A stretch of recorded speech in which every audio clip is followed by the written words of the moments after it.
দুনিয়ার কোনো খেয়াল থাকবে না। খেয়াল শয়তান তো ঢুকাইয়া দিতে চাইবে, কিন্তু ওখান থেকে সরে তারপর স্থিরভাবে দাঁড়াতে হবে। জোরে বলেন ঠিক কিনা? আল্লাহ পাক রব্বুল আলামিন মুমিন বান্দাদেরকে বলতেছেন, ওয়াল্লাযীনা হুম আলা সালাতিহিম ইউহাফিজুন। জোরে বলেন আল্লাহু আকবার। আর জোরে আওয়াজ দিয়ে বলেন আল্লাহু আকবার। আল্লাহ পাক বলতেছেন সূরা মারিজের ভিতরে 34 এবং 35 নম্বর আয়াতে আল্লাহ পাক বলেন, ওয়াল্লাযীনা যারাকুম আলা সালাতিহিম ইউহাফিজুন। নামাজটা যথাযথভাবে হেফাজত করেছে, নামাজটা সুন্দরভাবে আদায় করেছে, উলাইকা ফি জান্নাতিম মুকরামুন। তারা জান্নাতের ভিতরে চলে যাবে, এই নামাজের বিনিময়ে জান্নাতের ভিতরে চলে যাবে, আর সেখানে সম্মানজনক অবস্থায় জান্নাতের ভিতরে চলে যাবে। জোরে বলেন সুবহানাল্লাহ। সম্মানজনক অবস্থায় আপনাকে আল্লাহ জান্নাতে পৌঁছায় দেবে। যারা নামাজের ভিতরে খুশু খুজু আছে, খুশু খুজু ছাড়া তো নামাজ আল্লাহর কাছে কবুল হয় না, ঠিক কিনা? জোরে বলেন। অন্তরের ভিতরে কি থাকতে হবে?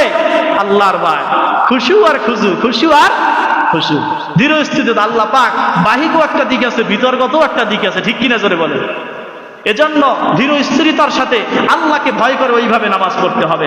আল্লাহ রাব্বুল আলামিন, আল্লাহ রাসূল সাল্লাল্লাহু আলাইহি ওয়াসাল্লাম কথা চলতেছে আকিমুস সালাত, নামাজ কায়েমের উপরে কথা বলতেছে, কথা চলতেছে। আল্লাহর হাবিব সাল্লাল্লাহু আলাইহি ওয়াসাল্লাম বলেন, ওই মুনাফিক মার্কা কিছু মানুষ আছে। আন আবি হুরায়রা রাদিয়াল্লাহু তাআলা আনহু قال قال رسول الله صلى الله عليه وسلم। হযরত আবু হুরায়রা রাদিয়াল্লাহু তাআলা আনহু হাদিস বর্ণনা করেন, ওয়া নাহানি আন নাকরাতিন কানাকরাতিদ দাইকে। তিনটা কাজ নামাজের ভিতরে মুনাফিক মার্কা মানুষগুলা করতে থাকে।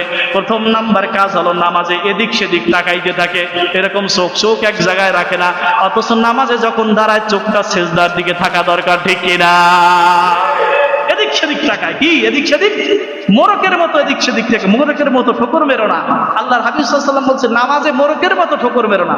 মানে মোরক যখন ঠোকর মারে তার ঠোঁট ওখানে আর রাখে না, নিয়ে আসে সাথে সাথে, ঠিক কিনা? সিজদায় যাওয়ার আগে টান দিয়ে চলে আসে, ঠিক কিনা? জোরে বলেন। এই সূরত আছে না নাই?